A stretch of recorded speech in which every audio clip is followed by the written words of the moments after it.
Hey, this is MassX with a brand new One Punch Man the Strongest video. We got a game notice. Yes, we did, and we've now got the blueprint for October.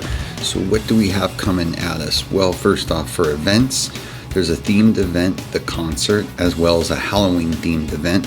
So I expect the theme event, the concert, to be at the beginning of the month and the Halloween themed event to be at the end of the month. Now, probably and most importantly, new characters. New character pool, Awaken Melzargard.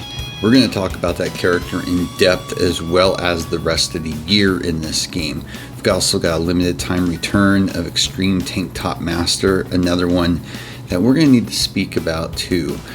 Awaken Wheel returns. It's going to be double reruns with Extreme Garu and Awaken King. We've got the pass is going to be Unparalleled Metal Bat.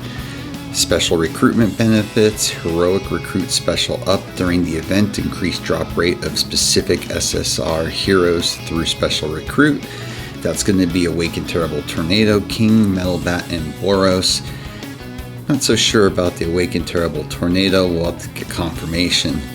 Outside of that, during this event, you'll be able to consume a specific number of heroic vouchers in any character pool to claim rich rewards, including SSR character, SSR keepsake, SSR plus evolution stone, mastery material gemstones, and more.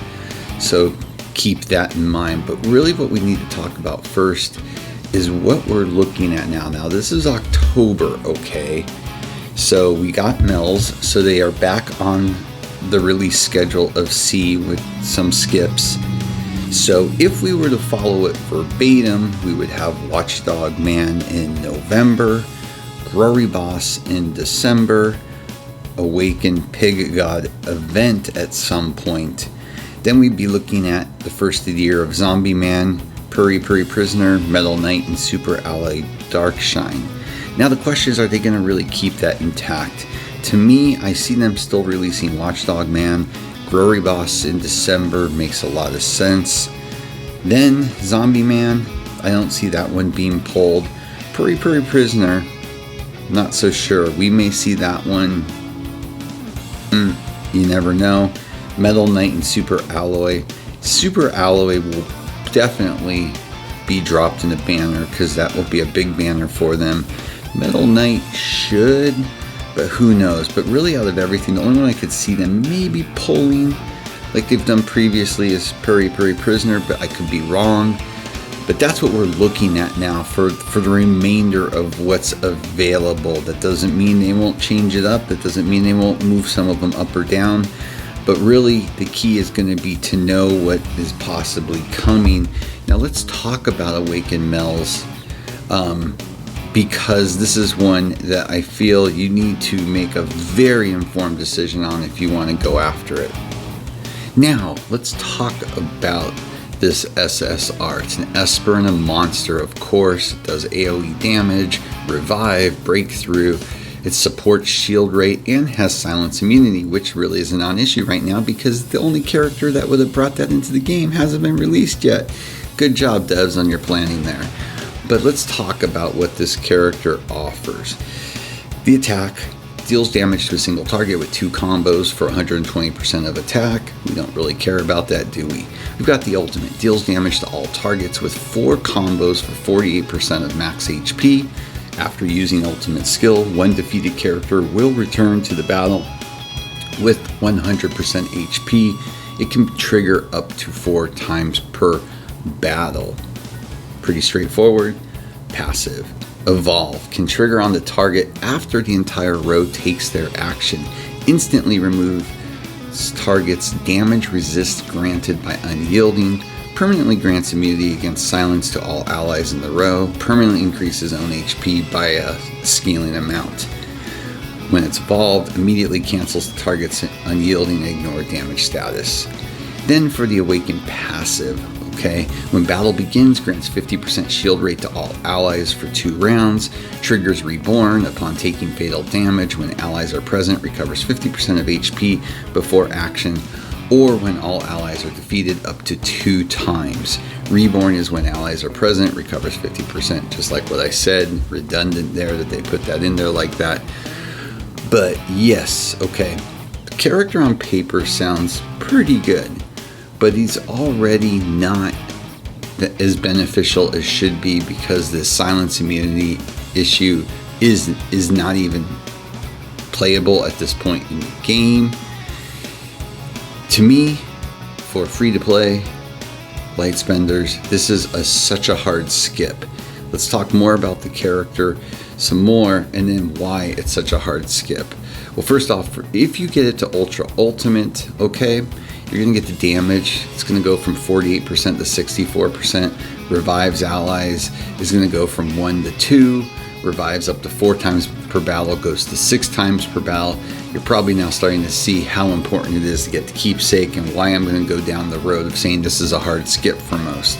Extreme passive, additional immunity against stun, which really is completely not necessary. 5p passive after any character in its row goes to around Melzargard. Interesting change there for the 5p passive. Awaken 2, your shield rate goes to 70% and you recover HP before action. It goes from 2x times to 3x times. So those are your major changes right there. Now, what is the pros with this character? Well, it's revive, okay? So if you have Phoenix Man, okay, it can be stacked with Phoenix Man, the SSR Plus. That's who would pull for this character. Revived characters don't get specialized protection from SSR Plus Drive Knight, but they can still get it from their own skills, so it still makes it very effective. So let's talk about that for a second, okay? If you don't have SSR Plus Phoenix Man, then this is way a hard skip for you. This character is really built to work with that revive type of situation and to increase it to make it more effective for you. This character is going to take some serious building. You're going to have to go hard on the HP gear because everything scales off of HP. So basically you are going for HP because you need the character to survive as long as possible. So, and you're going to need, as what we pointed out earlier, you're really going to need to get the keepsake because you want to get that revive to 6x per battle, not the 4x, to really make it super effective. So yeah, it's basically a high invest character. You're going to have the keepsake. You're going to have to go hard on the gear because you want this character to stay alive. Yes, big plus to this character for me is the increased shield rate. Works very well with our current core, the DK plus core. So to me, that's a biggie. But there's major cons with this character. You got the high investment. Silence is not even an issue in the game, and who knows if it will be for a long time. So his kit is already not as productive as it would normally be. So you also got to keep in mind you have the original base Melz. Just a thing, keep that in mind. Hopefully you get lucky enough to pull it. But here's really the thing that is probably most important. We know Growery Boss most likely is going to come out in 2 months, December. Growery Boss is a must get for 99.9% of most people. The character is absolutely stupid, okay? It will change a lot that's going on in this game. So free to play is you got to start conserving. You probably went after the DK core, okay? And now you've got to build your tickets because Growery Boss is going to be a biggie for you. And then I'm not going to knock any of the other characters. There's some that are really good. It's going to matter on what you are seeking in your team. We don't know exactly yet if it's going to stick to the order I talked about with going Melz, Watchdog Man, Growery Boss, Zombie Man, Furry Prisoner, Metal Knight, Super Ally. But really the two standouts are going to be Growery Boss and Super Ally. Those two are going to be must-gets for 99.9% of people. So that at least as a free-to-play, you know how to plan it out. as well as this will usher in URs then, if you think about this properly, in May at the latest of 2025. If they drop 1 or 2 of these characters out, we're looking at more like February of next year.